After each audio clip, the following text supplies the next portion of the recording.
Welcome to Kundalini Yoga for Klutzes. Welcome, welcome, welcome.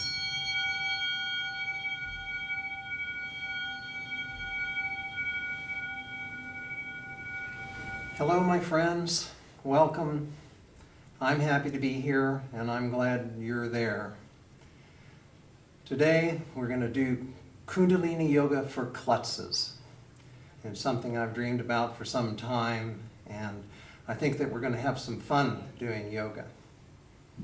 I've been a yogi since 1966 probably, and I took my first intensive Kundalini yoga class in 1975. I taught Kundalini yoga to recovering heroin addicts, of all things, and then I went on to take the teacher training course in 1975, and it's been a joy for me ever since. And I also teach Hatha yoga and old-style Ashtanga yoga and what we call acupoint yoga, because I'm an acupuncturist. And the practice of yoga has been something that's been a constant in my life. And there's been times when I've slacked off a little bit. And so the idea here that we're doing in the DVD and this teaching is that you're not perfect and I'm not perfect. And we're trying to open up yoga to everyone so that you don't have a feeling that you have to be perfect or that you have to have the very, very slim body or you have to be very thin or you have to be, genetically related to Gumby. And that you can actually practice yoga if you're just a regular, normal person. And the yoga that I teach, I think of as people's yoga. And it's something that's close to my heart, and I believe that everyone has the right to practice yoga. Yoga is the great gift from India. I'm going to teach in a non-denominational way, so you won't hear any ohms, and you won't hear any satnams, and you won't hear any hallelujahs or praise the Lords or kadosh kadosh or Allahu Akbar, or they'll all be present here in the room singing their praises to the fact that we are celebrating ourselves inside. The yoga journey is really an interior journey, and that's really the secret, is that we're saying that the outside world has a lot to offer, but if we really want to wake up to who we are, we have to take an interior path and realize ultimately that we are pure consciousness and that we are electromagnetic inside of our body, that there are currents and energies moving through our bodies that we have a right to touch and to feel and to love and to breathe to inside our own body. And as you do that, as you practice yoga, you're going to become healthier, you're going to become happier. Whatever path of your spiritual world you're going to do is going to become more deep, and you'll have some fun while we're doing this. Yoga was almost lost in the old days in India because of the British. They took over India, and everybody figured that their culture and their language and their gods and everything else were superior because they won, which is usually the case throughout history. And yoga took a back seat, and it literally, even Indians today often think of yoga as a strange thing, and the popularity of yoga in the West as even stranger. We trace back to many teachers in the course of practicing yoga, and we bow down to our teachers and we thank them. We go back in India to the ancient rishis, to the ancient teachers of ancient time, maybe 3,000, 4,000, 5,000 years ago. Who passed on this knowledge to us from teacher to student and teacher to student and writing out sacred texts. And so we thank them. And so how did yoga survive? One person who really caught the wave in 1906 was a teacher named Krishnamacharya. And he had a chance to become a famous man. He had a chance to be a very big spiritual figure. He had a chance to make a lot of money and really be somebody. And he chose the path of yoga. And he went to Tibet, to Mount Kailash, which now is a difficult trip. And back then was very, very difficult. And he found a great yogi, and he lived with him and his family in a cave for 7 years. And then he came back and he started teaching. And the lineage that he came out of was very profound, and he passed it on to such teachers as the great Indra Devi, who was the first woman to teach yoga really in the West. She was Russian, and in India she taught yoga. And the great Pattabhi Jois, who teaches kind of a movement Ashtanga yoga, and Iyengar were all students of Krishnamacharya, as well as his son. So this was a great thing, and they were very, very influential in spreading yoga in the West. And my teachers, I bow down to them also. My first major teacher was Yogi Bhajan, who was the teacher of Kundalini yoga, and he saved hundreds of thousands of people from kind of wasted lives and made them strong through yoga and made their electromagnetic system strong and their nervous system strong, and gave great teachings. And my other teacher who has inspired me for 30 years is Baba Haridas, who is still alive and living in Watsonville at Mount Madonna Center. And he's a very, very great yogi. He hasn't spoken for more than 40 years. He's a silent yogi. And I thank them for almost rescuing me and giving me the tools to evolve. So part of the idea that I want to do is that I want you to understand that this is an interior journey, that it's a spiritual journey, but it doesn't have boundaries, it doesn't have concepts. It's something where you go inside and you find the truth inside, and then it comes out, and then you work from there. And the body is something that's eventually going to be dropped, and what happens to the spirit? So we think of the spirit as being immortal and traveling through endless infinity, and hopefully in a very playful and happy way. So we're going to start the yoga practice in just a minute. I have some cautions for people. I'd like pregnant women not to practice, and I'd like women who are on their menstrual period not to practice until they're very ready to. And I'd like you to look into your own body. When you do a DVD, it reaches a lot of people, and they're all going to have different kind of medical problems. They're going to have different kinds of bodies. They're going to have different kinds of pains and problems and ages and things like that. So the idea here is that you use common sense, and that if you need to ask your doctor or your health practitioner, go ahead. And if you feel like anything's not for you, just stop doing it. It's as simple as that. The first module is one of, let's say, 8 modules. So you're going to learn maybe 32 yoga postures and different types of Kundalini yoga practices. And the modules are such that you can do a set of 4 and then you can stop, or you can come back to it the next day, or you can do 2 modules. So you have a manageable amount of practice to do. And then as you start to go through it, you get better and better. And the idea of practice is that you get stronger. So if you start out and you feel like you're maybe a little weak, or you a little stretch this or move that, have some faith and stay with the practice, and you'll see a real difference in a very, very short period of time.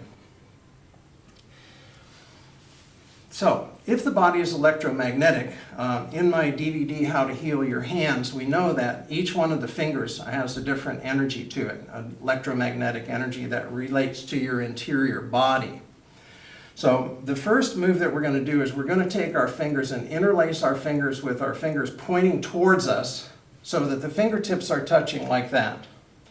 And then we're going to cross our thumbs, and we're going to hold our hands like this. Now, one of the reasons that I use this as the first practice that we're going to do is that it's wonderful to wake up in the morning and do this practice, and it will inspire you. It'll inspire you to practice yoga. So you get up in the morning and you say, yoga, yoga, yoga. I want to practice. I know I'm going to feel better. And so this is the first one. And we're going to oxygenate the body. We're going to purify the brain. And the brain wants oxygen. That's really what it wants. So you're going to hold your hands like this.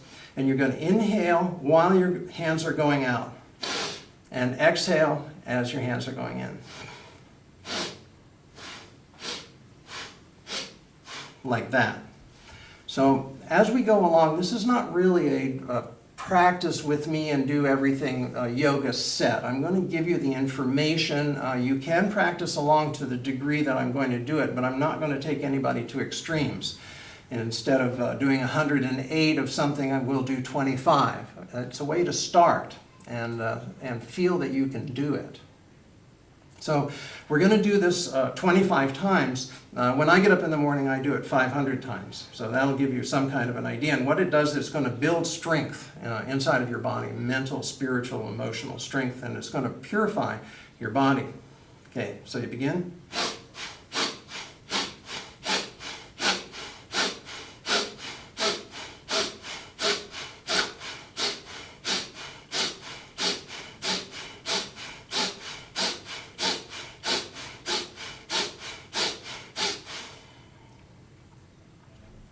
And when you've finished, you put the tips of your fingers right in the middle of your chest.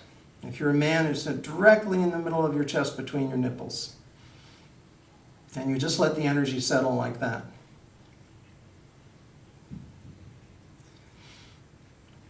You may feel a little energy moving in your body. You may feel some heat. And as you start to practice with 25, then you can move to, let's say, 54, and then you can move to 75, and then you can move to 108. And then if you want to go up from there, that's up to you. But I believe in slow starting for practice, particularly if you're a beginner. And if you do even just these 4 first moves, you'll have made enormous progress. So you unlace your fingers. And the second movement that we're going to do is we're going to put our hands, like our left hand out and our right hand in, and we're going to grab our fingers together like that. This is a bear claw pose, like that. And I'm going to show you how it works, and then I'm going to explain a little bit more about it. So we're going to inhale up, and we're going to exhale down on the left. Inhale up on the left, and exhale down. So you're going to get a seesaw kind of motion. Now, there's not a lot of physiology that's really explained in yoga. And in this particular move, what's really interesting about it is if you know the physiology of the heart, the oxygenated blood is shooting out the left-hand side, and the venous blood that's lost its oxygen content and needs to be replenished is coming in on the right. So when I'm doing this practice and I'm inhaling, I'm thinking of that oxygenated blood coming out and the venous blood coming in. And then the venous blood gets pushed, allowed in here, and it gets oxygenated by the lungs. And then we're going to go and move it out again like that. So it's actually a pumping mechanism. And you're going to be oxygenating your blood. So the effect of it is going to be doubled and tripled and quadrupled. So like this, bear claw, and you're putting a little tension on the fingers like this. So, begin.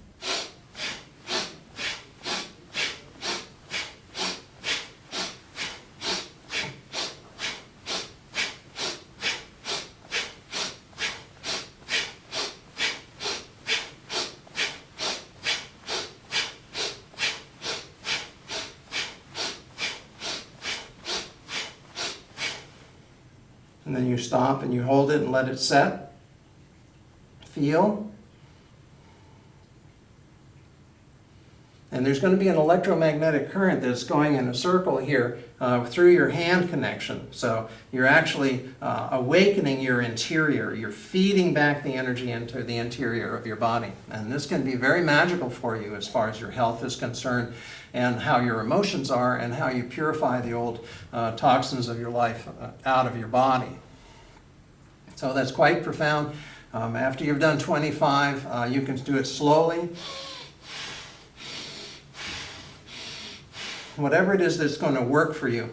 And also you're moving all of the lymph out of the glands here, and the lymph is sort of the garbage man of the body, and I'm going to take out the old toxins. And I used to teach how to avoid breast cancer all over the world, and there are different exercises that I taught on how to really start to clear out your system and literally awaken your body and oxygenate your body and clean the lymph glands in your body. The third one, again, is very easy to do. And you're going to bring your hands up like this, You're going to touch the top of your shoulder, and you're going to flip your hands up in the air like this. And inhale as you go up. And there's a lifting of the whole shoulder girdle here and a little pulling up here as well. So this is very easy. We're going to do it 25 times and then stop and see how we feel.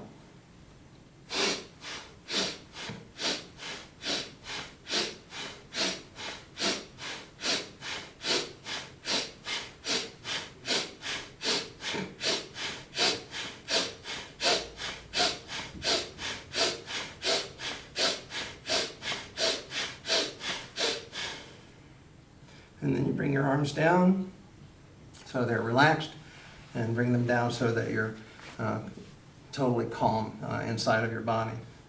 So you can see how that's going to change like this, and again you're oxygenating the blood, which is really a great thing. The cells want oxygen, the brain wants oxygen, and it can't be emphasized enough. In the old days they used to say that in 1 year of practice of Kundalini, you can do what 12 years of different other kinds of yoga can do. And that was probably a little bit of an arrogant statement, but the idea is that you can make really good progress in a short period of time. So the fourth movement that we're going to do, we're going to interlace our fingers like this, which we do when we're lying back and looking up at the sky like this. And this is, we're feeding back the electromagnetic energy of our hands and our fingers literally into the back of our brain. And we're going to open up a little wide like this, and we're going to twist. Now, the vertebrae are designed to twist, and a lot of times people don't include twisting in their lives. And if you don't, then things become stagnant and they don't work as well as they're supposed to. So we're going to inhale left again, like this. And exhale right. Inhale left, exhale right. Inhale left, exhale right. So as we do this, we're going to test and see how far we can go. We're not going to do this too far. We're going to see what our limits are. There's nobody to keep up with. There's not even myself. You know, you find your own way. And as you do this, see what you see when you turn and how far around you're going. So as you're making progress, you're actually going to be able to see, oh, I got an extra inch, I got an extra 2 inches like that as you progress in the practice. So I'm going to do 25 times.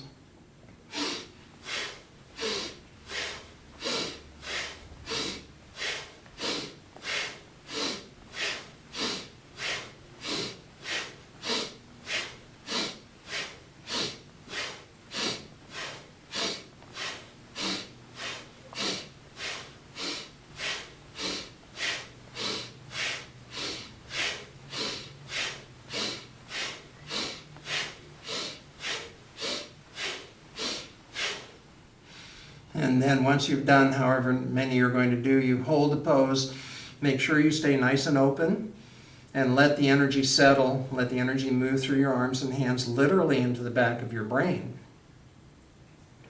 And then when you're done, you bring your hands down and you rest. So if I were going to say, well, we'll put a sign here and say, that's going to be the first module. And that's how we'll try to remember how to announce it. This is called a 7-metal bowl. It's from Tibet. It has magical sounds that keep on going and going like that.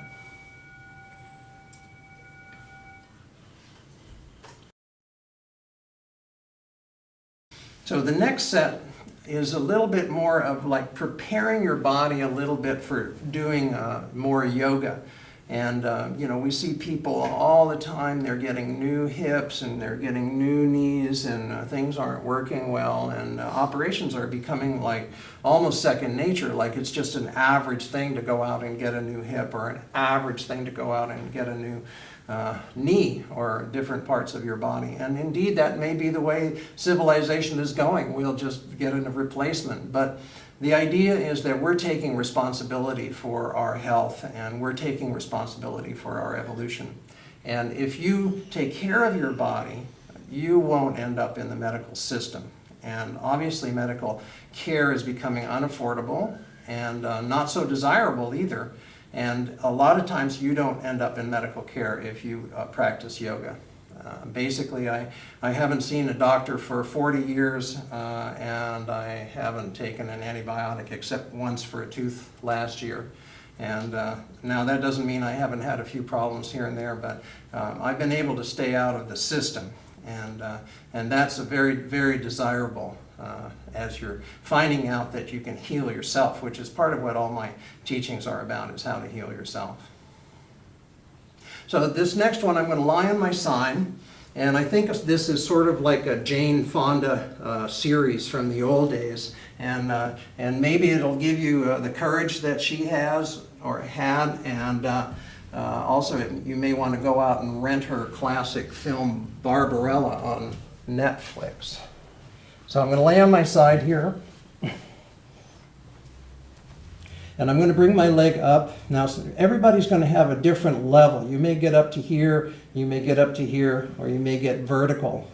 And the idea is we're going to start to open up the energy through our ankles.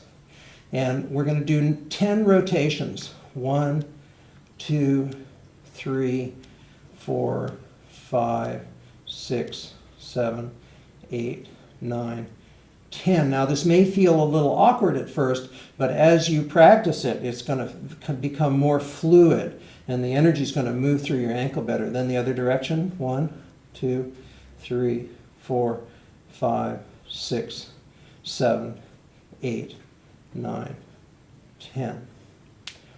Then we're going to bring our leg down like this, and we're going to lift our leg 25 times like this. 1, 3, 4, 5.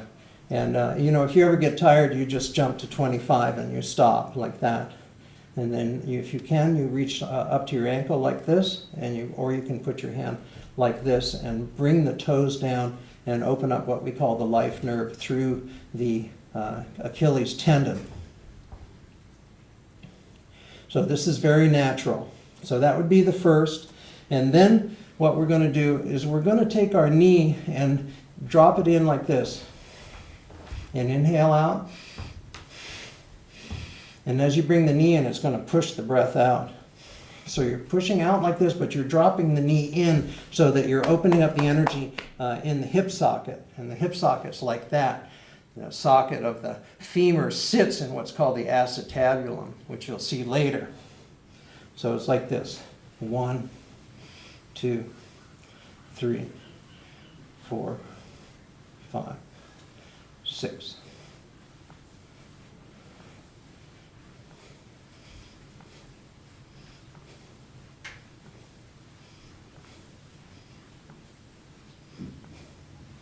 $25, let's say. All right? It's all right to cheat a little bit when you're doing yoga, but it will always catch up with you. So then we're going to take our foot like this, and now how far people can bend their heel to their buttocks is a matter of choice. You know, if you've had athletic injuries and things like that, you may only get this far. You may get a little further, and if you can bring the heel to buttocks, that's a good thing. And that's going to open up all of these muscles in the front. And you can feel your knee opening up, and like this. And then what we're going to do is we're going to take our knee, and I'm actually going to do this on the other side as well. So I'm going to bring my knee up like this. 1, 2, 3, 4, 5. And then we're going to stretch it back again and just move it around and see how it feels. So then we kick out the leg a little bit, and you can turn over to the other side. I'm going to turn my body around so that I can face the camera, and it'll be very similar, the same thing. And it should be fun as well. So you're going to bring your leg up, grab it either by as far as you can do, like that, or if you can reach your toes. And you want to keep your legs straight. So if that involves being like that, you can do it. And if it involves being like that, you can do it. And you can take some nice long deep breaths and pull the toes down. And you can rotate. 1,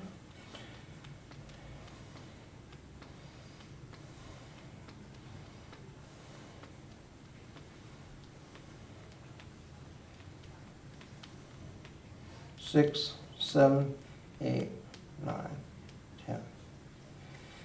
And then you're going to lift your leg. 1, 2, 3, 4, 5, 6, 7, 8, 9, 25. We did it. Congratulations. So that was easy.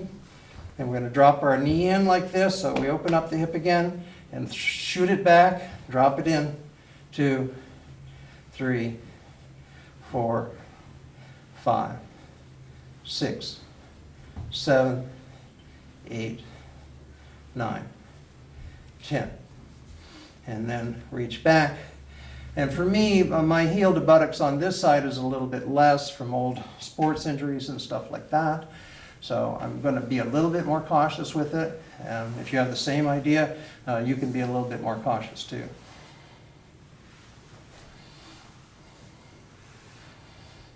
See how that feels? Feel it open up a little bit. You can stretch it out a little bit if you like that. And then we're going to go 1, 2, 3, 4, 5, like that. And then if you want to test it out again and see how it feels, that's going to be good. So that's the basic part of that set. So everybody's going to have a different kind of body. There's pictures of Krishnamacharya teaching really fat people. So there's no limit to who's going to be able to practice yoga as far as your body type or body size is. And as you practice yoga, you're going to get healthier. Your friends might change. They might get a higher form of company. Your electromagnetic system is going to become stronger. You're going to attract a better job, a better relationship, and greater health because your electromagnetic system is going to become stronger and stronger.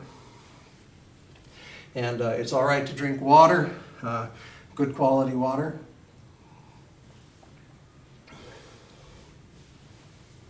Okay, you should feel some heat going on inside of your body. I feel a little sweat on my brow. This is good. Your body's going to start to purify and it'll come out in sweat almost like a sauna. So I'm going to do a series now. Oh yes, we have to make our little change. Are we ready?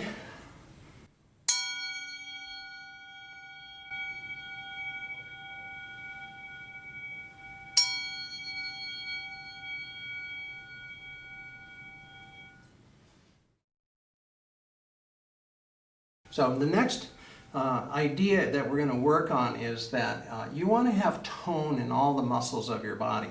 Now it doesn't mean that you have to be a bodybuilder like Arnold.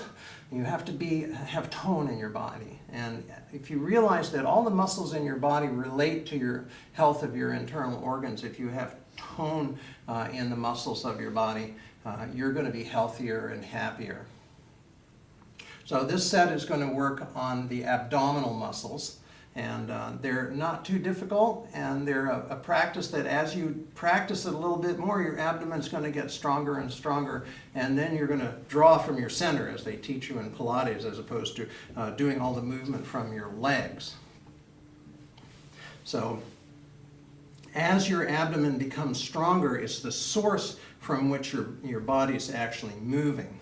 And having strong abs is a good idea. You don't have to have a 6-pack or an 8-pack. You don't have to look like the stars of Hollywood.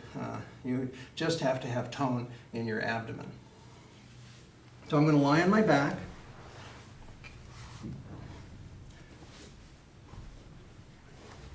And I'm going to be comfortable. And I'm going to do this in a way that the average person can do it without getting injured. So you're going to lift one leg like this, and what I do is I put my fist underneath my buttocks and fist underneath the other one like that, so that you're actually stimulating a point called gallbladder 30 in acupuncture, which benefits your sciatic nerve.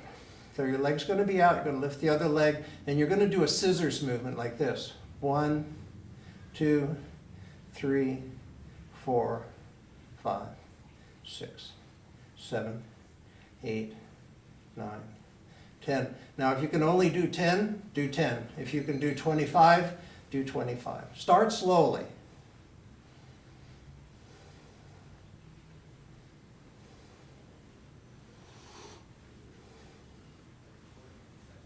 And then when you stop, if you want, you can bend your knees or you can just drop your legs down.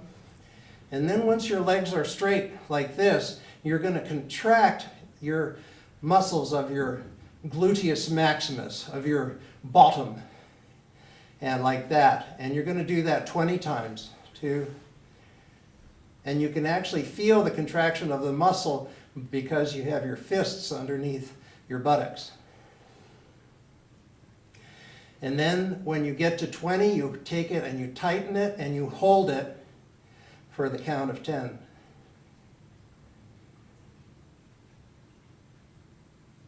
And then relax. So this is going to clean old toxins out of your pelvis. It's going to improve your sex life without charge. And we're going to do the next move, which is very easy. We're going to bring our legs up again, and this time we're going to cross. 1, 2, 3, 5.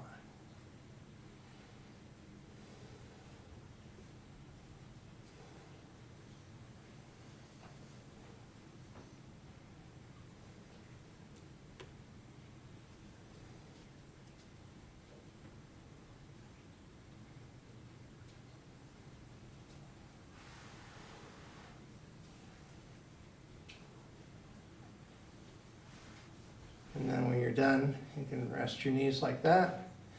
And down, you can either do it straight like this, or if you're a little bit more flexible, you can cross your legs and do 20 contractions again.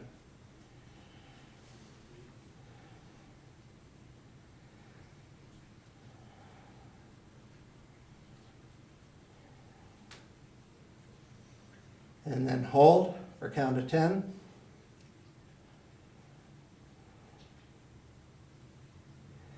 And then relax. And of course, if you like, you can relax between any one of these sets, or you can go straight through. So experiment and see how you feel. So the next one is one that you see at the gym a lot. And we're going to do it very, very easily. I'm not going to do any extremes. You're going to bring your knees up like this. And so we're going to be pumping our legs like this. And we're going to go 1, 2, 3, 4, 5, 6, 7, 8, 9, 10. Now some people will say, oh, he's not touching his elbows to his knees. Well, I can do it, but maybe there are some people who can't. And so start easily, and as you do this, you're going to get a cross crawl kind of feeling, so that literally when your legs are going like this, and when your knees and your elbows are going like that, you're actually balancing your brain, which is very profound. So we say some children, they don't make a leap in their evolution until they literally start crawling across the floor, which is a cross crawl movement. So the last part of this particular set is a very classic Kundalini yoga, and actually quite easy. So we're going to straighten out our body, we're going to relax, and we're going to think about our belly button, which was our connection to our mother for 9 months for food and oxygen and life force and development. And this particular movement sets the energy of your abdomen, and it sets the energy of the belly button specifically, which is the neutral center of your body. So if that is strong and that is set, it's going to affect every energy in your body that radiates out from your center, what the martial artists might call your hara, which is just a little bit below the belly button. So we're going to raise our legs up And we're going to bring our feet and imagine sort of like Spider-Man webs going from your fingers to your toes, if you like. And you're just going to do nice, long, slow, deep breathing. It's very simple. And you can feel the energy in your abdomen, and you can feel how your abdomen, how your belly button is going to be set. And if you can start with 10 or 25 breaths, that's a good idea. It shouldn't be too much of a strain, but you should feel it.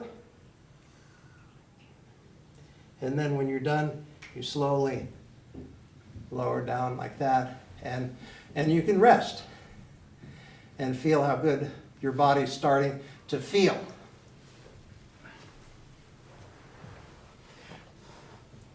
So as you can tell from my particular body structure, I wasn't genetically related to Gumby, and also, I don't have the thin body, but I practice yoga, and it's something that everybody can do. I want you to feel like you can do it. It's very, very important. And as you do the practice, as you really get the idea, you're going to start to feel better. And you're going to have less colds, you're going to have less medical problems, your eyes are going to light up, your heart's going to open up, and it's just so simple. And all you have to do is do the work. And as Baba Haridas used to say, if you do the work, you'll get the result.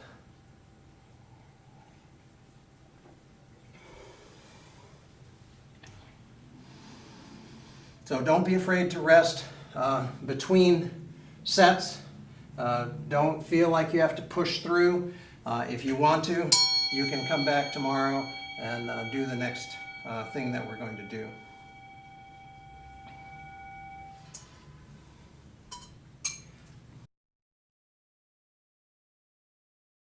So I'm going to take a little aside here to teach what's called in Kundalini Yoga the breath of fire. And it's really fundamental to the practice, and it's incorporated in a lot of the yoga sets to really, really enhance and intensify the practice. And as you're doing the breath of fire, you're going to start to purify the blood in your body. They say if you do breath of fire for 3 minutes, it purifies your entire blood system that's coursing through your body. And your heart is pumping like every single moment of your life. It never stops. If it stops, you're done. So it's oxygenating the blood, and it's keeping you alive. And so the breath of fire is really quite exciting, and it's really easy to learn. And so let's practice, and I'll teach you a couple of little tricks on how to do it. Basically, it's a very short breath in and out. So I'll give you a little demonstration first, and then I'll give you a little bit more details on how it's done. So it'll sound like this if you're doing it slowly.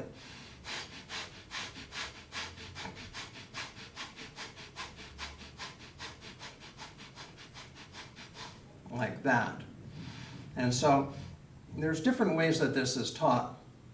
Usually you're thinking of as the air kind of at the tip of your nose, and as you're pushing the breath out, you're bringing your abdomen in, like that. And what the beauty of the system that's designed on the entire planet is that the atmospheric pressure is different than it is inside your body. So the air actually wants to get inside of your body because it's drawn in. There's no resistance to the actual breath as it's put into your body.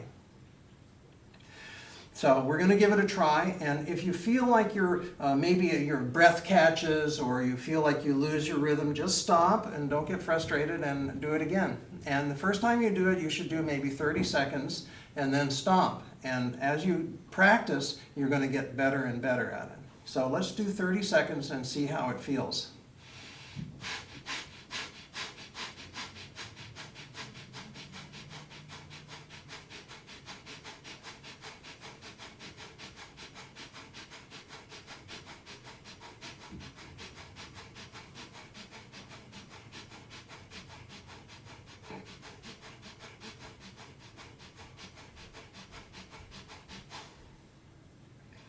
And then you stop and you rest. You can actually place your hand on your abdomen while you're doing it and get that feeling of the breath actually coming out. Some people say if you emphasize more on the breath coming out, that the breath coming in will just happen automatically. So it becomes easier that way. And the breath should be about of equal duration each time. And this, after you get strong, you can do it faster, and you're going to oxygenate your blood more clearly and better. So you can actually increase the speed. Some people will do it really fast, like that, but that's not where we're starting out. So we're going to incorporate the breath of fire into a few of the things that we're doing. So let's keep that in mind, and it should be a fun thing. And whenever you get outside, if you're in a park, if you're by the ocean, if you're somewhere where the air is clean, just do breath of fire and literally intentionally oxygenate your body, because that's what the cells want. The cells want oxygen, and they will respond, and they will throw off their toxins, and they will bring in more nourishment into your body and behave better.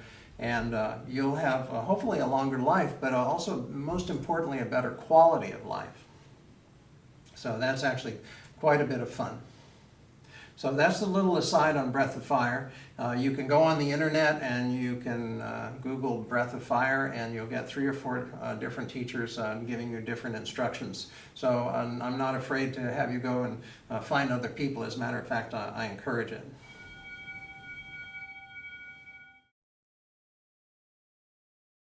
So the next set is the beginning of a little bit of the idea of balance, you know. And so the idea is that we start to examine how much balance we have inside of our lives.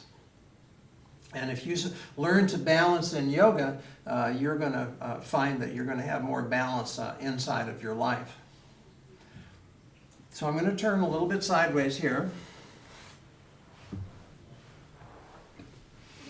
And you want to be in a place where if you roll over backwards, you're not going to hit anything. Or if you want to have somebody spot you in the back or that kind of thing, this is also a good thing so nobody feels uncomfortable. So we're going to stretch our legs like this and start to see how we feel. If you can only do this, that's fine. The idea is we want to have our legs straight.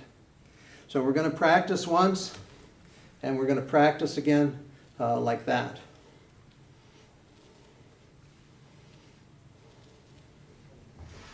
And then we're going to start to just sit a little bit on our buttocks and balance like that and see how it feels if we can do it without falling over backwards.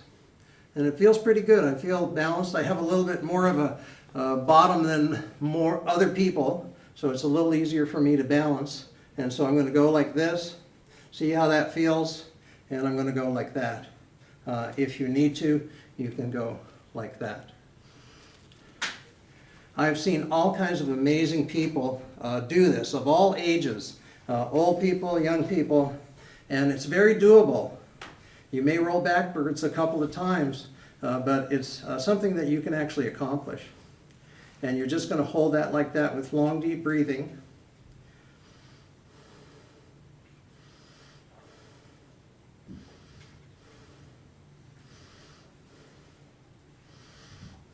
And as you get more advanced, you can get really comfortable with the pose. You can incorporate the breath of fire.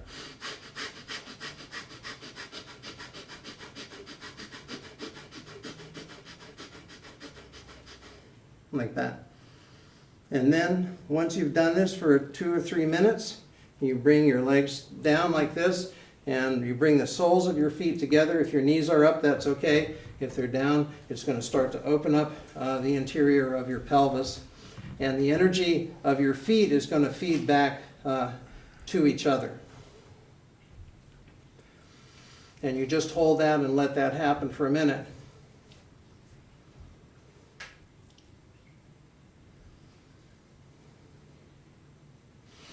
And then we're going to take all that oxygenated blood and we're going to start to bring it up into our brain. So I'm going to tuck my shirt in a little bit.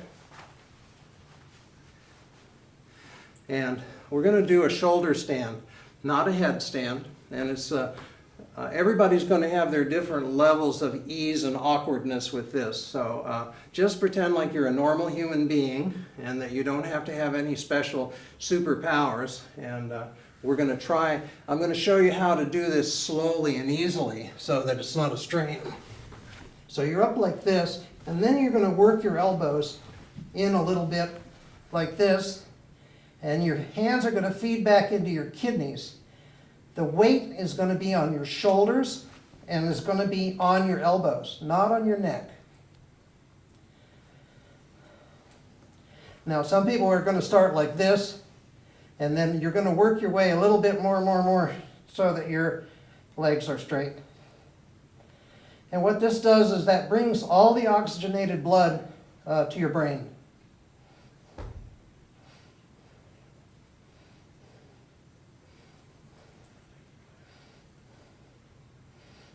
So you start holding this maybe for 20 breaths. And then when you're ready, you bring your legs down and you roll out. Like that.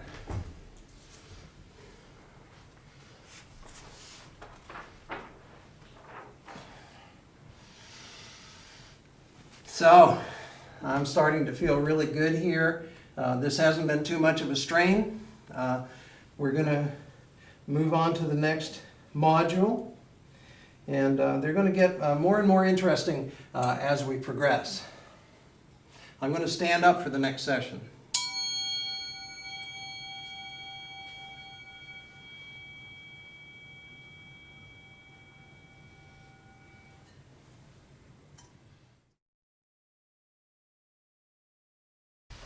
Now this next move is actually very easy, and there's two different ways to do it. I'm going to turn on the side so that you can see. I'm going to clasp my hands behind my back, and one way is to just keep your hands like this, and if you're more flexible, you're going to bend your hands out like this. Okay, so you just choose which is going to work for you. And we're going to do this in stages. So we're going to bend forward, and then we're going to inhale back. I'm going to feel the chest open up. We're going to feel the ribs open up. We're going to feel the heart open up like that. And then if your hands are popped out, you're going to feel all the 6 meridians that come through your wrists open up like that also. And you're going to come forward a little bit more. So we're not jumping into the extreme of this pose right away. So inhale. And then you're going to exhale down.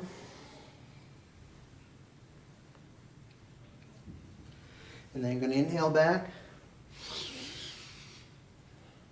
And go back a little bit more.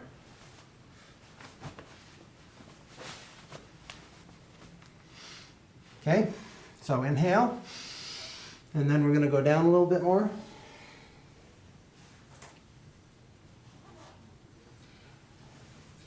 And if this is as far as you can go, or this is as far as you can go, that's okay. So as you do the practice more, you're going to feel a little bit more as you go on over a week or 2 or 3 or a month. And that will be very satisfying. You'll feel your shoulders open up. You'll feel your brachial plexus open up. You're going to inhale back.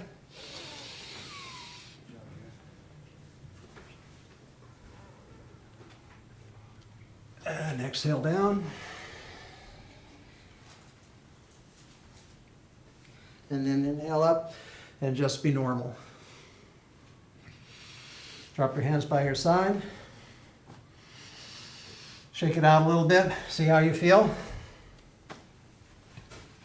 Now, the next thing we're going to do is really quite a lot of fun. And it can be done with a partner as well.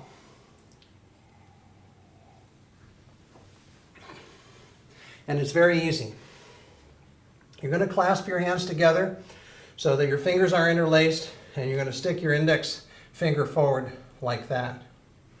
And what we're going to do is we're going to inhale up to the center, and you're going to bring your arms just really straight so that they're by the ear, and then you're going to exhale down, and you're going to inhale to the left, and twist, and this, and center, and inhale.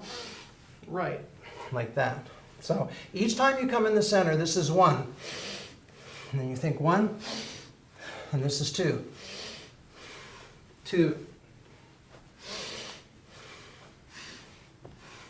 4. 5. Keep your arms straight, right by your ears.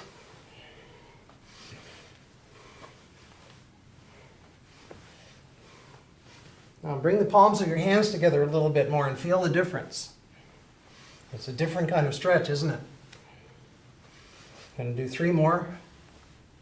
1, 2, 3. And we're going to rest. Feel the energy circulate in your body. And so this is going to give you that full twisting motion, and it's going to get you up and clear. It's going to oxygenate your body. And it's a fun one to do with your partner. Actually, when I used to do this with my friend Heather, we're doing it opposite way. So if I'm going left, she's going left to the other side. So it's like an opposite thing like this. And she would do it with such great intensity, and we'd arrive at an absolutely exquisite rhythm, and then I would just fall over laughing every time. So it's actually a lot of fun to do alone, and it's fun to do with a partner. And you can get out in the park, and you can do this where the air is fresh.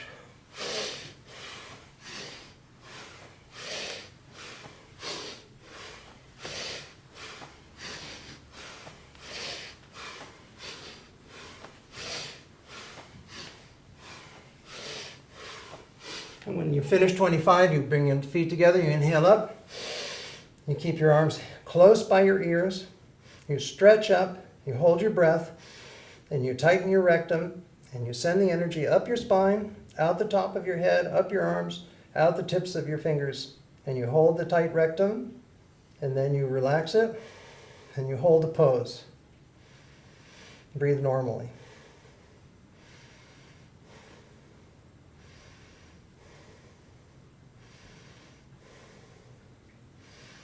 And then you come down like this, and you rest, and you start to feel really good.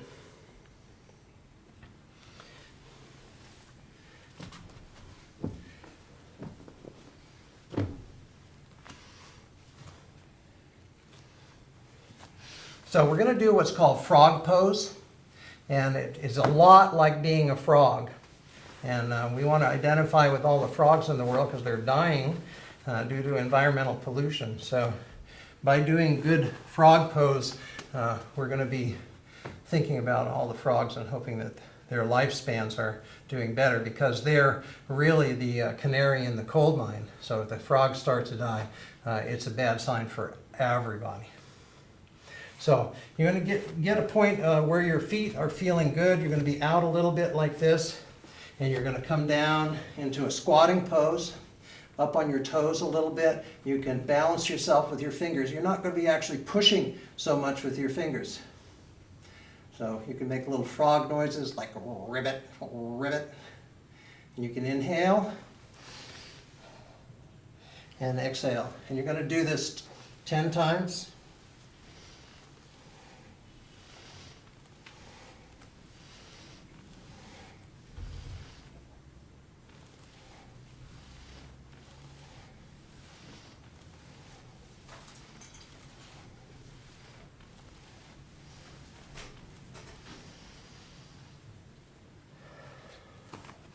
So that's going to give you strong knees. And having strong knees is going to influence how you walk about in the world. It's really quite wonderful. The next pose I'm going to do is one we're going to start very slowly. We're going to spread our legs out like this. And then all we're going to do is bend forward a little bit and kind of see where our hips are at. See where we're starting to hang the body down. And it's relaxed, it's not being forced down. And then we're going to reach down, and some people are only going to be this far, and some people are only going to be this far. And if you can do it, you want to bring your hands around your ankles with your index finger on the tip of your heel, like that. And then you're going to relax and see, where am I? Can I expand a little bit now, or am I going to wait till next time? So you can actually start to walk your way out if you've got a yoga mat where it's got a little bit of stickiness to it. And then you're just going to hang, see, how am I? What do I feel inside? Am I overstraining? Have I reached my limit? And then as you continue the practice, you're going to be able to go a little wider and a little farther down, and not to any extreme, and you relax. And then you do 25 breaths, nice and long and slow.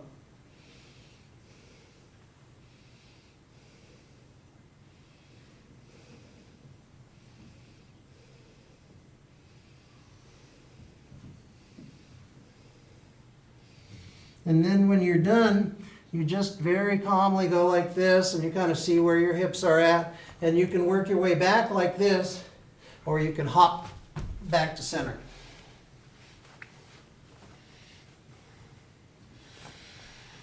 So that's the end of that particular set. We're going to stay on our feet, and that is a module complete.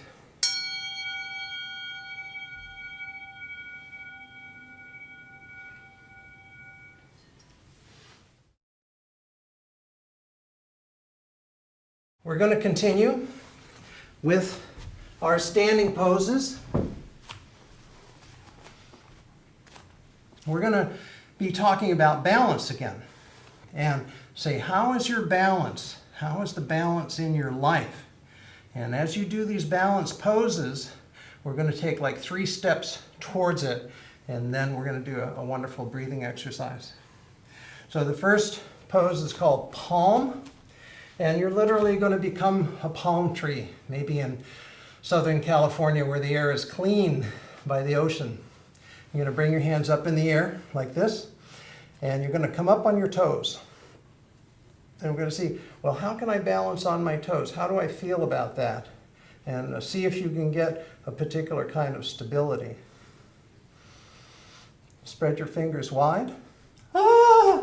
See, it's like that Kundalini for Klutzes. You're allowed to fall over. You're allowed to lose your balance. It's okay. And so as you practice, it's going to become easier. Okay? And the more you stay inside, the better your balance is going to be. If your mind starts to wander towards shopping or towards the kids or towards your job or what you have to do, then you're going to come out of your center. You're going to lose your balance. Okay, so we're going to come up. See how we feel? Stretch. And then when you're ready, you can straighten your hands. So there's literally an electromagnetic field between the palms of your hands. And then when you're done, you can slowly come down like that and feel the real straightness of what it is that you're doing. And then if you like, you can come up on your toes maybe 10 or 25 times and actually strengthen that entire system of your body.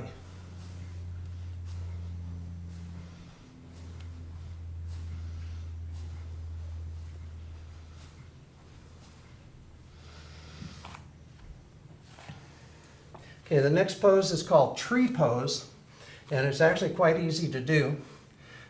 You want to find something that's straight, maybe, that you can relate to. And if you think of the bottom of your foot as your big toe, you're going to balance on the right as your big toe and your little toe balanced with the heel of your foot. And then this interior point right here is going to be kidney 1 right there. They call it the bubbling spring.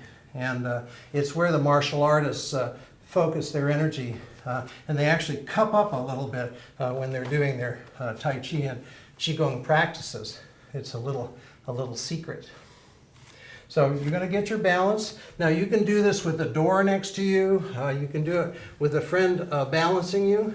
And you're going to bring this leg up and see, well, you know, maybe I don't have my balance yet. Let's see, how does that feel? And can I do this? And eventually you're going to bring your foot up on your inner thigh, and it can be either high, it can be over the actual knee, and you're going to find your balance. How does that foot feel? Oh yeah, I think I've got my center here. And then you're going to bring your hands to center like this, and you're going to keep your mind interior.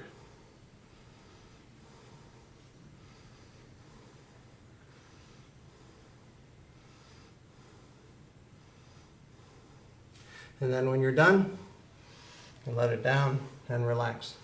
And you can hold that pose for up to 3 to 5 minutes if you like, and you'll get a real sense of what your micro muscles of your foot are and how you're trying to keep your balance.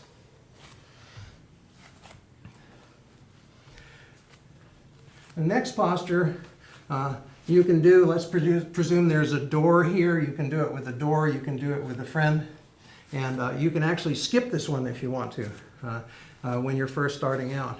But you're going to plant your foot like this, and you're going to find how can I get my leg? Oh yeah, there we go. And then you're going to see how's your balance, and you're going to drop that back, and you're going to turn your chest open, and you're going to put your arm, oh, what happened? Oh, I lost my balance. That's okay. You can do this 10, 20, 30, 40 times. This is Kundalini yoga for Klutzes. Remember, you have permission. You don't have to be perfect. So you're up like this, and you're going to try to create a balance between your arm out and your leg up. I like to call this hood ornament. And then as you get better and better, you're going to bring your leg up like this, more. But as you're starting, find a place of balance and hold it. And then you're going to do the other side. You find your point of balance. You've done okay on the first one, and we're going to see what the feeling and the differences between the left and the right side of your body is. Some people have one part of their body that's better than another, that works better. So this will start to give you information, and the more you practice, the better you're going to get at it. So like this. Oh yeah, I can do that. And then you hold it. If you need a door, you can hold a door. You can send out little Spider-Man webs out of the end of your hand. And that's going to be the pose. And as you do it, you can do it for 30 seconds. You can do it for a minute. You can do it for 2 or 3 minutes as it becomes easier and easier.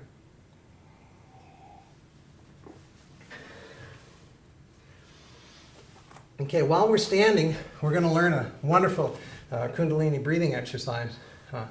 I call it Rainbow Bridge, after the great Jimi Hendrix. We're going to stand straight like this. We're going to put our arms out. We're going to feed the electromagnetic energy of the fingers back into the palm. And we're going to put the thumbs out like this. And we're going to imagine an arc, a rainbow bridge between our thumbs. And we're going to do the breath of fire like that, and we're going to energize ourselves. And then what we're going to do is we're going to inhale, we're going to touch our fingers together, hold it, squeeze our rectum, send the energy up our spine, out the top, into our thumb connection, and then as we exhale, we're going to imagine a gold, a white, a blue, a violet light, an aura around us, literally. Like that, and then we're going to rest. It's actually very easy to do, and the more you practice it, the more fun it'll be. And you can get up in the morning and you can do just this. You can get up, you can walk out of your office during the day and you can just do this, and it will energize you and it will oxygenate you and it will make you feel happy. It's very easy. So begin, bring your arms out like this, put the fingers into the palm, thumbs, open up a little bit so your chest is open, about this kind of an angle, and begin breath of fire.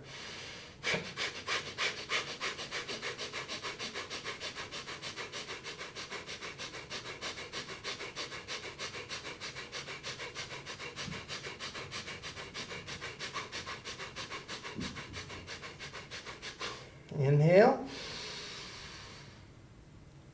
Touch your thumbs together. See if you can actually get them to touch the first time. Hold it. Tighten your rectum. Now your blood's plenty oxygenated, so there's no rush. And slowly exhale and imagine a beautiful aura of protection, of light, of love around your entire body. Blue, gold, white, violet, like that. And then relax and see how good you feel.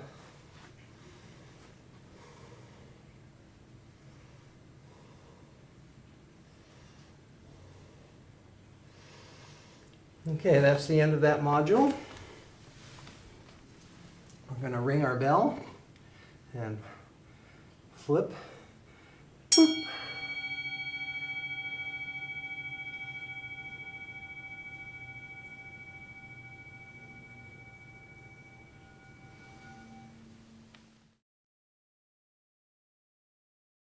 Okay, how's everybody feeling? I hope you're feeling good. I hope you're feeling some heat moving through your body. I hope you have some sweat coming out. I hope you're feeling lighter and freer and energized as opposed to feeling tired. So the next step, I'm going to get down on my knees and I'm going to do a session called cat-cow.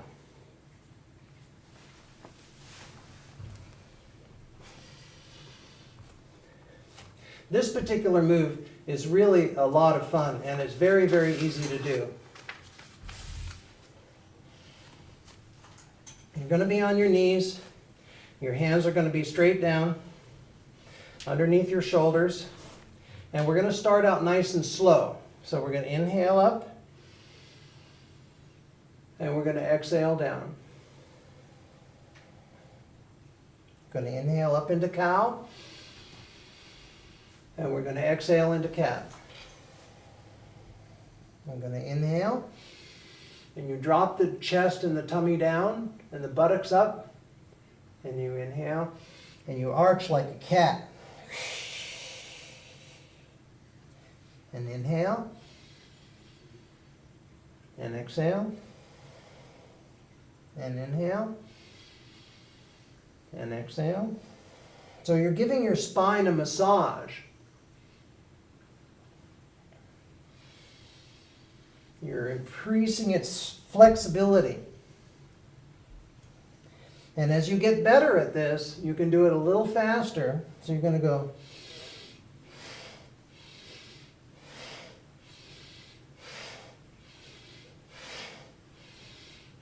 With a little bit more forceful exhalation.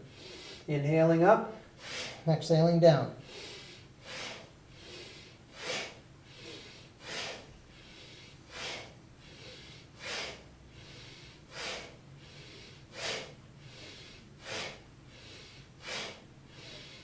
And when you're done, you inhale up, you hold it, and you just exhale. And you hold the pose like this. And you take 5 or 6 nice long deep breaths.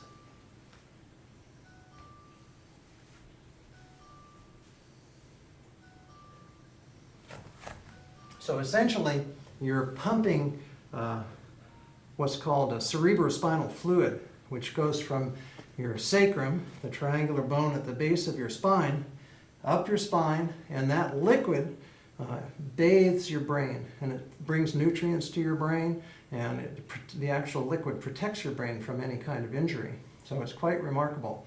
So as you do this, you're not only creating flexibility in the spine, which is really the key to good health and happiness and long life, along with a few other things, but having a flexible spine is really the ultimate key. So you're going to come down from this, and you're going to come flat in a very easy, kind of relaxed way. And we're going to come up into what's called cobra pose. You put your hands underneath your shoulders, and when you come up, you're going to like extend your neck out, and you're going to start to come up almost a vertebrae at a time until your chest is completely up. So it's going to be like this, very slowly. And your hips are going to stay down. You're going to be arched up, and there'll be a little pressure on your palms. And think of yourself as a cobra, and with kind of the awareness and coming up, and you're flaring your hood. And then if you like, you can do nice long deep breathing, or you can do breath of fire.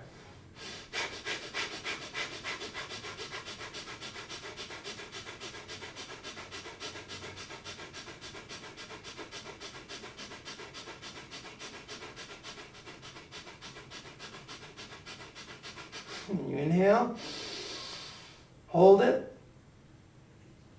and long exhale as you come down vertebrae by vertebrae, 5 lumbars, 12 thoracics, and then you relax your cervicals down like this. Take a few resting breaths.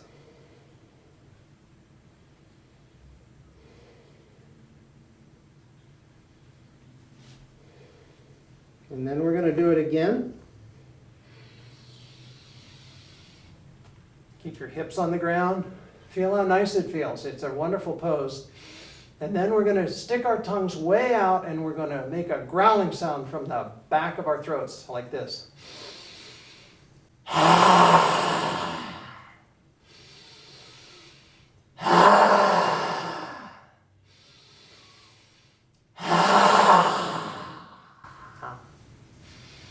And then you're slowly going to lower down vertebrae by vertebrae.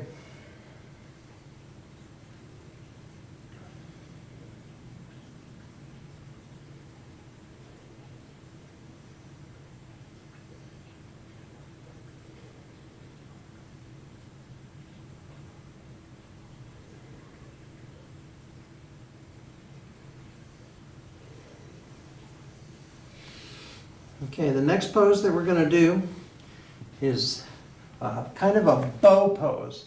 Now, if you can't reach your hand right back easily, you're going to turn your body a little bit and see if you can catch your ankle like that on one side and open up your hip a little bit. And then you're going to go to the other side and see if you can propriocept your ankle and catch it like that. Now, some people will only be able to go this far when they start, and that's all right. You can incorporate the progress that you made from your cobra pose. But when you're doing this pose, you want to lift your thighs up off the ground into a bow. And then you just hold it and do long, deep breathing.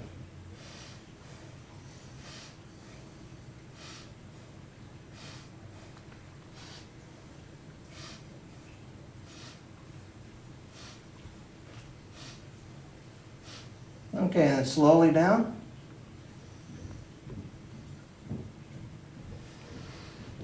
And relax. And then you're going to come up, and that's going to be the end of that particular set.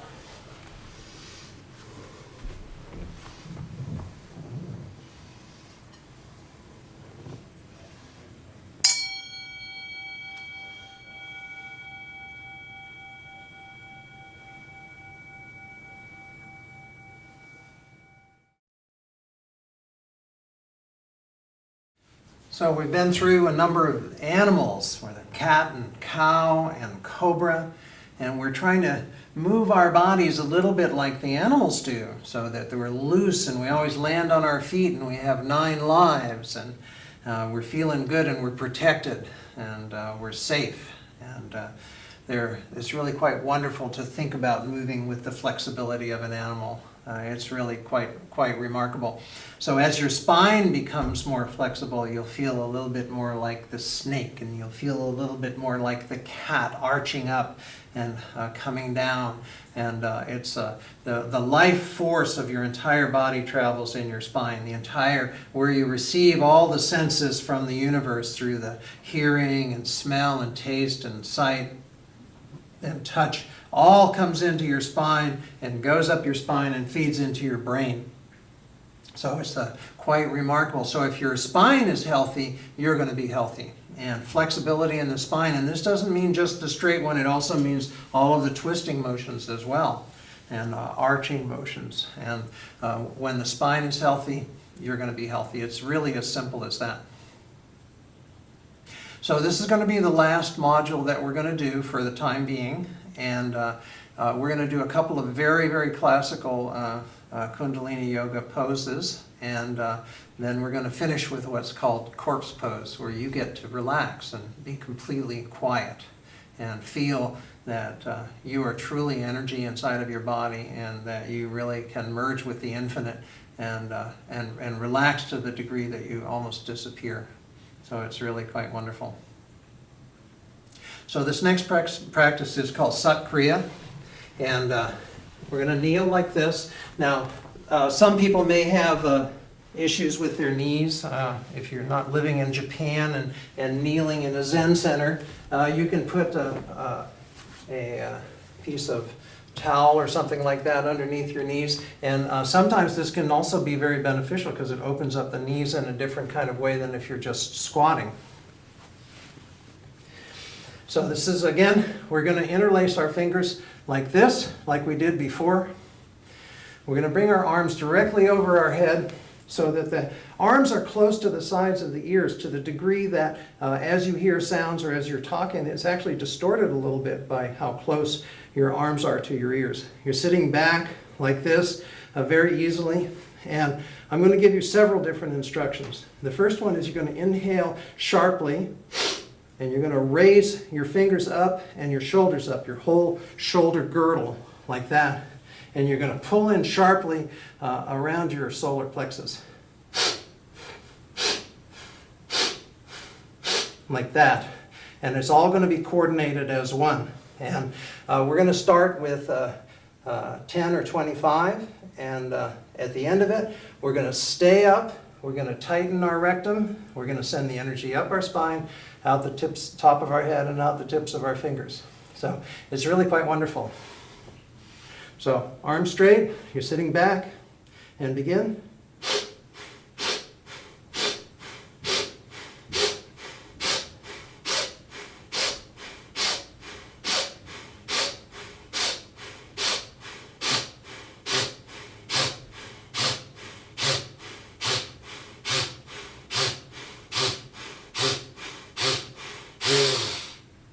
Stretch up, arms tight to the ears, tighten your rectum, send the energy up your spine, your body's very oxygenated. And then slowly you're going to come down, like that. And I like people to put their heads down just for 1 minute.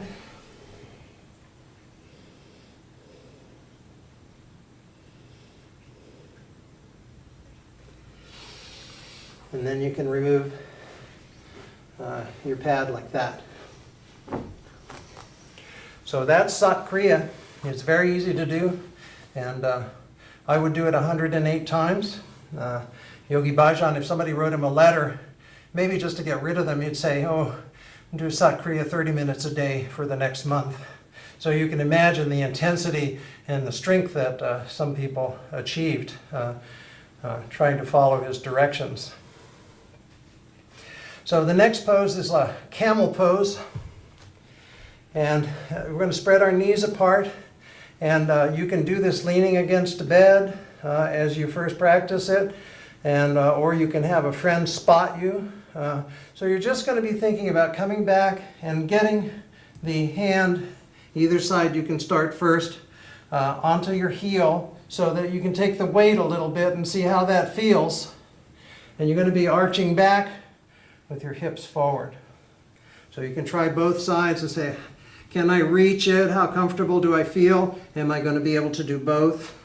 Like that. And then when you feel comfortable, you can lean back. Bring your hips forward. And your head back. You can do long, deep breathing, or you can do breath of fire.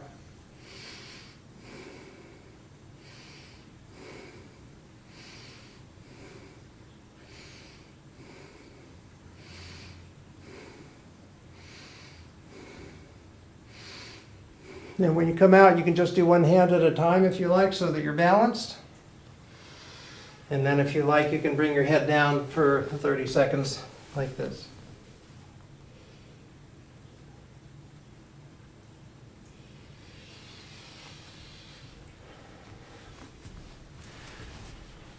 So the next pose is probably one of the most important poses in yoga. And it's easy. which is really fun because we're coming to the end. We want it to be easy. We want it to be a little bit more relaxed. And after the headstand, the alternate leg pose is probably the most important in yoga. So you're going to straighten out your leg nice and straight. You're going to keep your knee down, keep your back of your knee close to the mat. You're going to take your heel and tuck it as high as you can on the leg comfortably. Okay, your knee might be up like that, or it might be down. And if you can tuck it all the way underneath your genitals. So you're going to turn your body like this. You're going to bring your hands above your head, and almost like a waterfall coming down. You're not going to just suddenly reach out like that. You're going to be very graceful. You're going to feel the spine bending, and you're going to come down, and your fingers are all going to align with your toes so that you're electromagnetically correct. And then this hand is going to be wrapped this way, as you're going to feel a whole opening in the side of your ribs here. This foot is electromagnetically going to be feeding back into your thigh, like that. And then you can do long, deep breathing, or you can do breath of fire.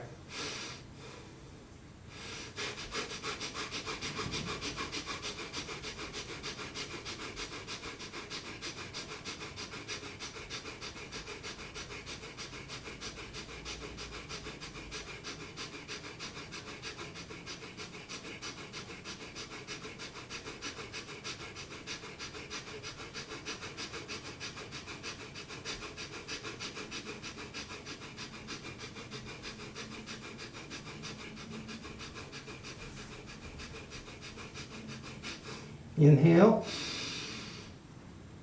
and exhale. Hold the hand on the foot and just feel where the tensions and torques are in your body and whether you can relax into them a little bit more.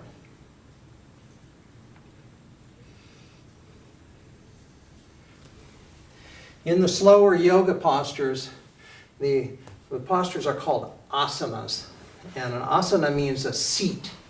And when you're in asana, when you're really, really in asana in a particular pose, you literally are completely there. You know, you're not wandering. You're literally in the seat. And it's an electromagnetically perfect event.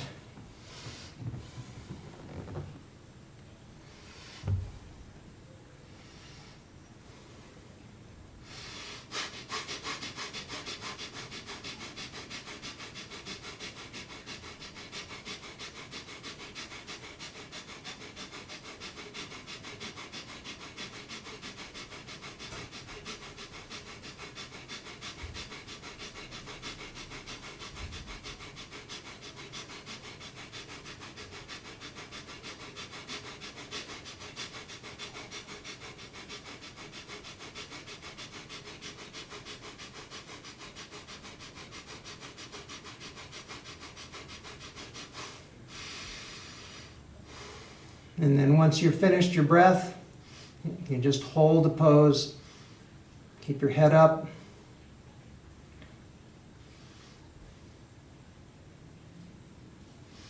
And then when you're done, you're going to bring your legs together like this and feel that you're completely stretched out like this on both sides and balanced. And you've started to integrate the work from the rest of the session. So in this particular set, in the particular other yoga sets, one set will feed another set, and one set will make you stronger for the next, or vice versa, back and forth. And so it can be a very pleasurable experience.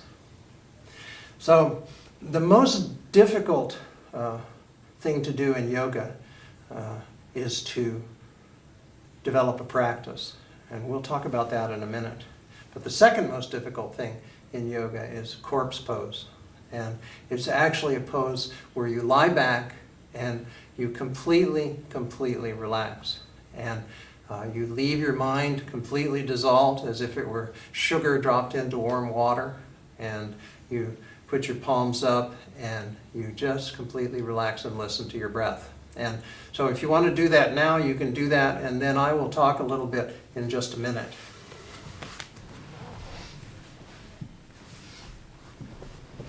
Your feet are going to be together as close as is comfortable without forcing. Your palms are going to be up. And you're going to start to feel relaxed. You're going to start to feel relaxed in your ankles, which you rotated and opened up all the channels through there. You're going to feel relaxed through your knees that you touched through the squatting and the alternate leg pose. You're going to feel your hips open up and free. You're going to feel your sacrum relaxed where it touches the mat. You're going to feel your arms free and light from the different postures that we did. You're going to feel your diaphragm and breathing easy. And you're going to feel your chest free. You're going to feel your neck relaxed. And all of your endocrine system is going to be functioning better. So let the weight of your body just go right into the mat. Totally, totally relax. Relax to the degree that you can just feel your breath coming in and out. Your blood's very oxygenated, so you don't really need to do deep breathing. And your personality is going to be given up a little bit, and your ego is going to be given up a little bit, and all your cares and woes are going to be given up a little bit. And you know when you get up, you're going to be feeling good and interacting in society at a much higher level. So inhale and exhale and relax more deeply into the silence for just a minute.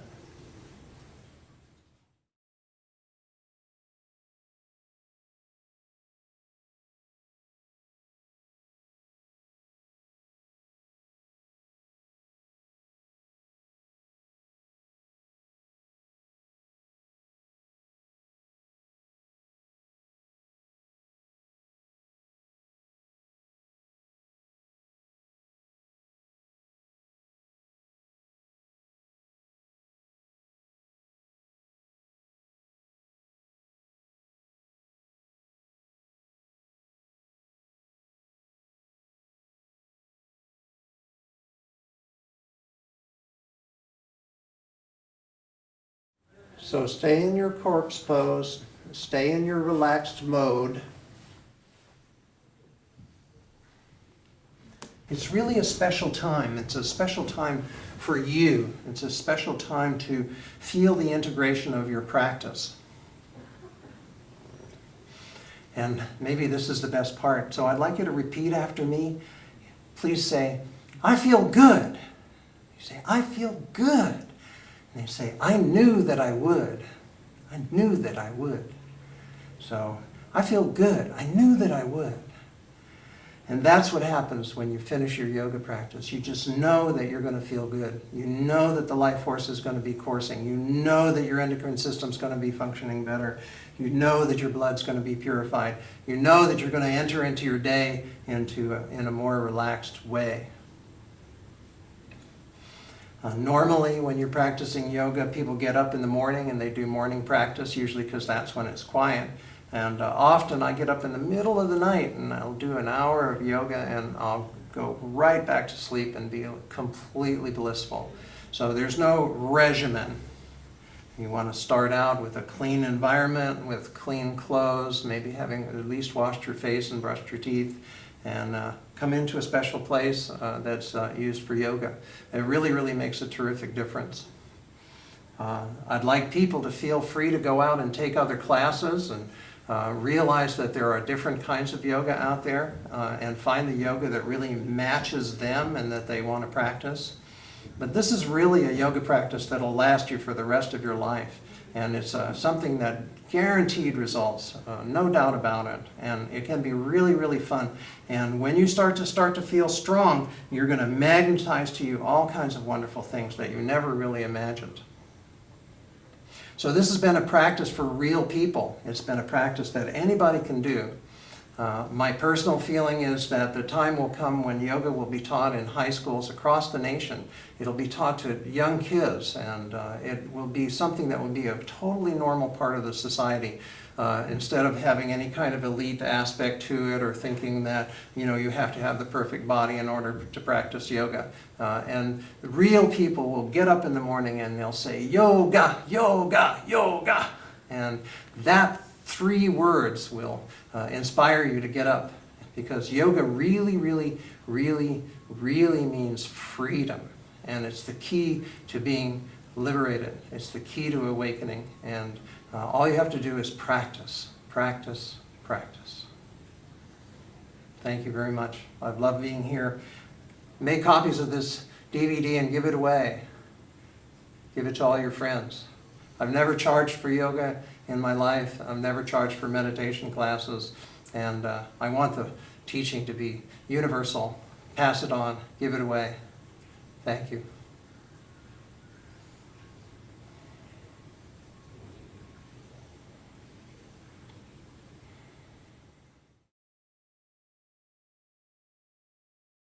So greetings.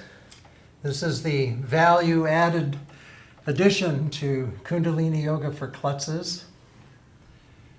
This is Mr. Koloboma. He's a real skeleton, so we treat him with a great deal of respect. What we're going to do is we're going to remember, as we do our yoga practice and even in daily life, that we have a skeleton inside of us. Most of the time we're paying attention to skin, and most of the time we're paying attention to muscles. The muscles have insertions and and attachments, and they work to make levers to move things in the body. But people forget that there are bones inside until you actually break a bone, or you go through what is going to be future airport security screening, where they'll be able to see everything. So yoga has to do with awakening everything that wraps the bones and what's inside here. So the first thing I want to talk about is what you can't see in this particular skeleton, and that is a diaphragm muscle that stretches in a dome from end to end through here. And it's very, very strong, and it wraps entirely around the entire rib cage and allows passage for blood and communication through it. But it's actually a muscle, so the more you use it, like in breath of fire and things like that, the stronger the muscle is going to get. So at first, if you try breath of fire, it might feel like you can't do it, or you miss the pace like that. But if you stay with it and you get it, your diaphragm's going to become stronger. And the diaphragm attaches as low as the third lumbar and as high as the upper chest. And it's quite remarkable. It's lower on the left and higher on the right by 3/4 of an inch. It's lower on the left because of the heart, and it's higher on the right because of the liver. And it attaches to a main tendon in the center. And it literally separates the higher energies from the lower energies. So from a chakra point of view, food and sex and power are down below the diaphragm, and heart and lungs and third eye and crown chakra are all above. So that's your higher energies. And so in yoga practice, you're always thinking of the thorax and the abdomen. So when you work with the abdomen expands like that, and the thorax doesn't expand so much. But when you're doing things, let's say like a cobra pose, you're actually opening up the attachments where all of these ribs attach into the sternum. This is the sternum, this is the xiphoid process, like that. So what we're trying to do is we're trying to open up the actual pumping of the ribs like that. And if you look very carefully here, you can see that all of the ribs attach into the spine here, and they move back and forth. So when you're taking a big breath, when you're taking a big stretch like this, or you're taking a stretch like this, you're opening up how the ribs attach into the spine, and you're opening up how the ribs attach into the sternum, which is pretty amazing when you think about it. You'll see this is quite a good example of how the spine has different curves. There's a curve here and curves up here, and this one's out. This is called kyphosis, and this is called lordosis. And so we're always trying to compensate for how we didn't quite get to be totally vertical as human beings, which is why there's so many fifth lumbar problems.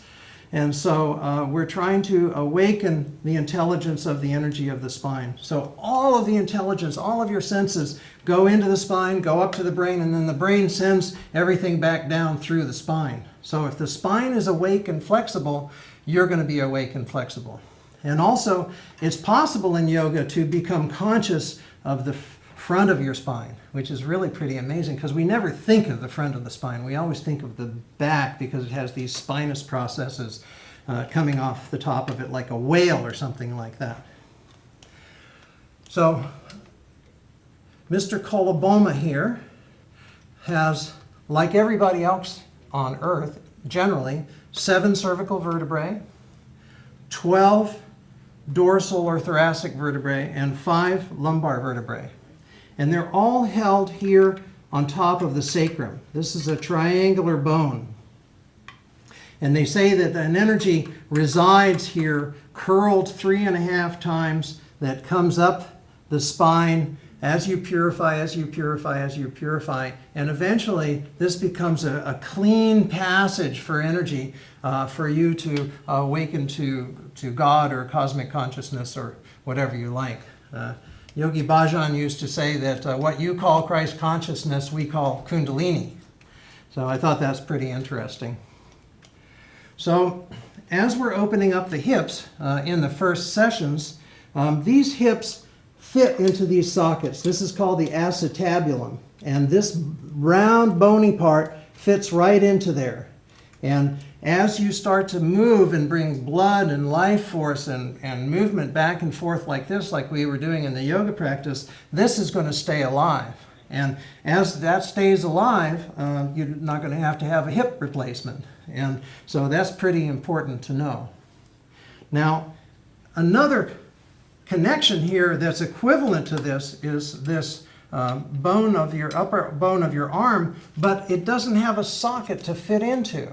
So in a sense, as Gertrude Stein said of Oakland, there is no there. There is no socket. It's held together by muscles and ligaments and tendons and things like that, which is what allows you to do this kind of movement, which you can't do with your hip like that. And so, but it's also a little bit more prone to injury because it's not locked in there. So that's something to keep in mind. Opening up this sternum energy, opening up the energy of the neck, keeping it flexible, opening up the 12 thoracics, opening up the 5 lumbars, and then keeping the energy of the sacrum clear. So the sacrum sits in there literally like a keystone to an arch in the old days where the top locks in and everything leans against it and stays in place because of the keystone. These are your pelvic bones here, like this.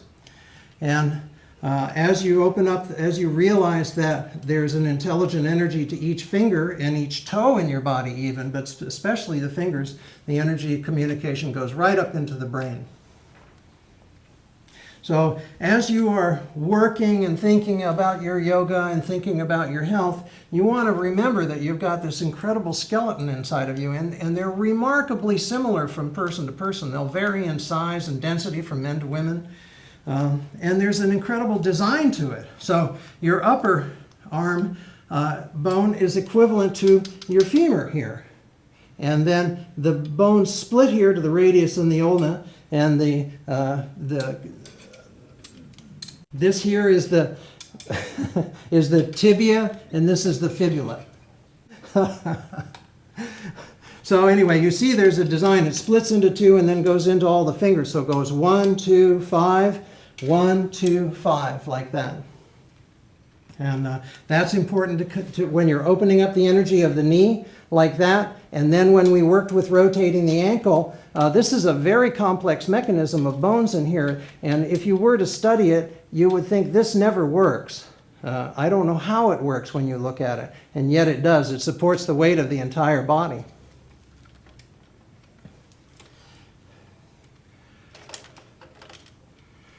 These are your clavicles here, and these are how your ribs curve in.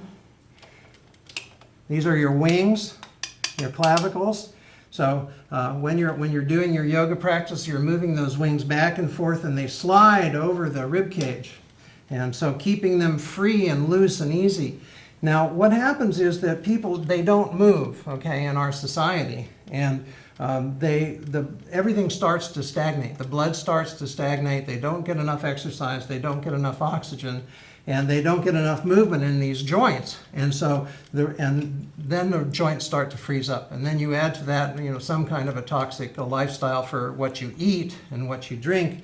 And all of a sudden, those toxins settle in the joints. And then all of a sudden, you got a problem. So the yogis understood this. They had a magnificent understanding of the human body. And they also had a deep understanding of how the endocrine system works in the body. So the yogis say that whenever there's an angle pose, so for example, when you're doing shoulder stand, your chin is pushing into your thymus gland, which is right here. And they say all you have to do is just thump your thymus a little bit to activate it if you ever want to bring yourself to center. So anything that you do in rotating the neck and the cobra pose and things like that is awakening the pineal gland and the pituitary gland inside of the brain. Pituitary gland's back about from there, and the pineal's back from there. And the pituitary is called the master gland for the body. So all of the yoga practices awaken this glandular endocrine system, and they function right. They do their job. Okay, but if you're very, very stagnant and you're not moving around, they're going to go stagnant too.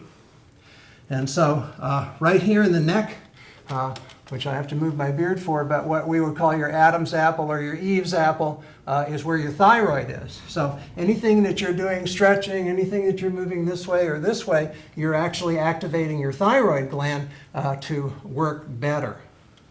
And then the endocrine system drops down to your spleen here, and to the ovaries and to the testes, excuse me, and to the kidneys, to the adrenals sitting over the kidneys. So when you have your hands and you're in shoulder stand and you got your hands back there, you're actually sending energy into your kidneys and giving them a good stretch. And when you're doing cat-cow, when you stretch up like this into cat, you're awakening the energy of your kidneys and pumping it like this so that they're starting to come alive and your adrenal glands are really working. It's really quite remarkable. So we're going to see how elegant the body is and also how rough it is. It looks rough sometimes in how the body created solutions. But when you start to understand anatomy, it becomes even more amazing. And if you look at my double DVD on 12 acupuncture points that could save your life and the 12 alarm points of acupuncture for self-diagnosis, you're going to learn 24 major energy points inside of your body that awaken this whole system as well. And also interesting to note that the diaphragm actually is attached to the pericardium, the wrapping of the heart. So Ida Rolf, the great healer who did deep tissue work, she said the ribs should be like Venetian blinds. Isn't that a wonderful concept to keep in mind? So as you're expanding, now they say, some people say there's no stretch between the ribs when you're breathing like that, and I don't believe that. I think there really is a stretch between the ribs, and you can actually physically work the tissue between your ribs to great benefit as well. So what we do is we bow down to the old yogis, and we remind you that you've got a skeleton inside of you and that it's quite remarkable, and that if you take care of it, it will take care of you. It's very simple. Take care.